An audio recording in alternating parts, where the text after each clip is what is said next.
तो आज बाबा मुरली में पुण्य आत्मा बनने की बातें कर रहे हैं कि पुण्य आत्मा कैसे बने। तो बाबा कहते हैं कि पुण्य आत्मा हम केवल संगम पर ही बनते हैं। जब बाबा इस धरती पर आते हैं तो बाबा आकर के हमें पुण्य आत्मा बनने की डेफिनेशन सुनाते हैं। कोई कोई कहते सुनाई नहीं दे रहा है। अभी ठीक है? सुनाई देता है? हाँ। तो बाबा कहते हैं कि पुण्य आत्मा बनने के लिए फिर हम लोगों को थोड़ा पुरुषार्थ करना पड़ेगा। बाबा के ज्ञान योग की जितनी जितनी गहराई में जा करके उसको हम समझ सकेंगे उतना उतना आत्मा पुण्य आत्मा बनती जाएगी। तो पुण्य आत्माओं के जो संकल्प होते हैं, बाबा कहते वो संकल्प अति शीतल होते हैं। पुण्य आत्माओं के संकल्प एक रूहानी चुंबक का काम करते हैं। पुण्य आत्माओं का संकल्प बाबा कहते लाइट हाउस माइट हाउस की तरह होते हैं। उन आत्माओं के बड़े श्रेष्ठ संकल्प होते हैं।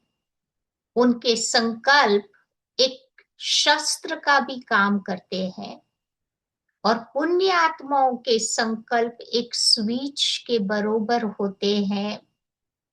तो बाबा हम बच्चों को यही बात आज समझा रहे हैं कि संगम युग में ही हमें चांस मिलता है पुण्य का खाता जमा करने का।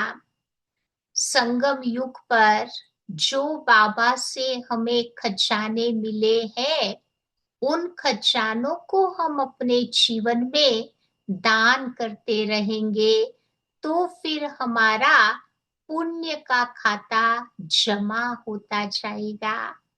अपनी सूरत में बाबा की सीरत जब दिखाई देगी तभी अपने आप सेवा होती रहेगी और मेरा पुण्य का खाता जमा होता जाएगा। पुण्य का खाता जमा करने के लिए बाबा कहते हमारी विश्व कल्याणकारी वृत्ति चाहिए। विश्व की सर्व आत्माओं का मुझे कल्याण करना है। तो उस प्रकार का जब भाव होगा तो हम सबकी सेवा करते रहेंगे। रहम दिल बन करके विश्व की अशांति को दूर करने में हम बाबा के सहयोगी बन जाएंगे। बाबा कहते हैं कि जो बाबा की पुण्य आत्माएं होती है वो सब का संबंध बाबा के साथ जोड़कर आत्माओं को माला माल बनाने वाली होती है। पुण्य आत्माएं जो होती है वो अपनी ताकत के आधार पर आत्माओं को बहुत ऊंचा उठाने वाली वो आत्माएं हैं। पुण्य आत्माएं जो होंगी वो विकारों की अग्नि में जलती हुई आत्माओं को एकदम शीतल ठंडा बनाने वाली होगी। पुण्य आत्माएं जो होती है वो अपनी रूहानियत के कारण योगा पावर के कारण आत्माओं को बाबा की ओर आकर्षित करेगी।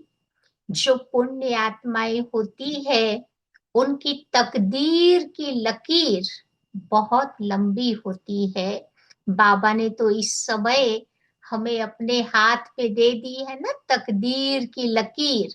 जितना चाहो उतनी लंबी लकीर बाबा कहते इस समय तुम बच्चे खींच सकते हो।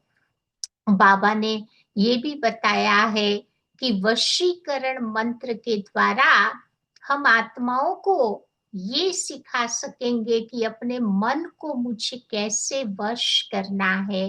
तो ये पुण्य आत्माएं अपना मन तो वश करेगी करेगी, अन्य आत्माओं को भी ये वशीकरण मंत्र सिखाकर उनकी भी सहायता करेगी।